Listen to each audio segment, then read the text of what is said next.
And நீங்கள் இப்போ இதோடைய அவுட்புட் பார்க்கலாம். இப்போ நமக்கு இது ஸ்டார்ட் ஆயிருச்சு அண்ட் ஆப்ஜெக்ட் கவுண்ட் வந்து 0ன்னு காட்டுது. அண்ட் இந்த எல்இடி வந்துட்டு நமக்கு க்ளோ ஆகல. நம்ம எப்படி ப்ரோக்ராம் பண்ணியிருக்கோம், ஆப்ஜெக்ட் டிடெக்ட் ஆகும்போது மட்டும்தான் இது க்ளோ ஆகிற மாதிரி வச்சிருக்கோம். ஆப்ஜெக்ட் இந்த சைடு எடுத்துகிட்டு போகிறேன்.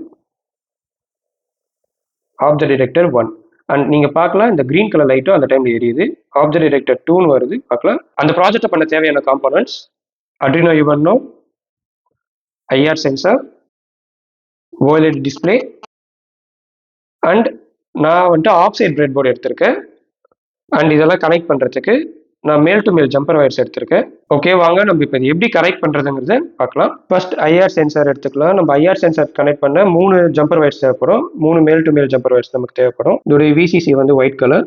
இந்த ஒயிட் கலரை வந்து நான் ப்ளஸ்லேயும், கிரவுண்ட் வந்து பர்பிள் கலர் வயர் எடுத்திருக்கோம். பர்பிள் கலரை வந்து நம்ம இந்த மைனஸ்லேயும் கனெக்ட் பண்ணுறோம். அது வந்து டேட்டா பின் Arduino உடைய D2ல கனெக்ட் பண்ணுறோம்.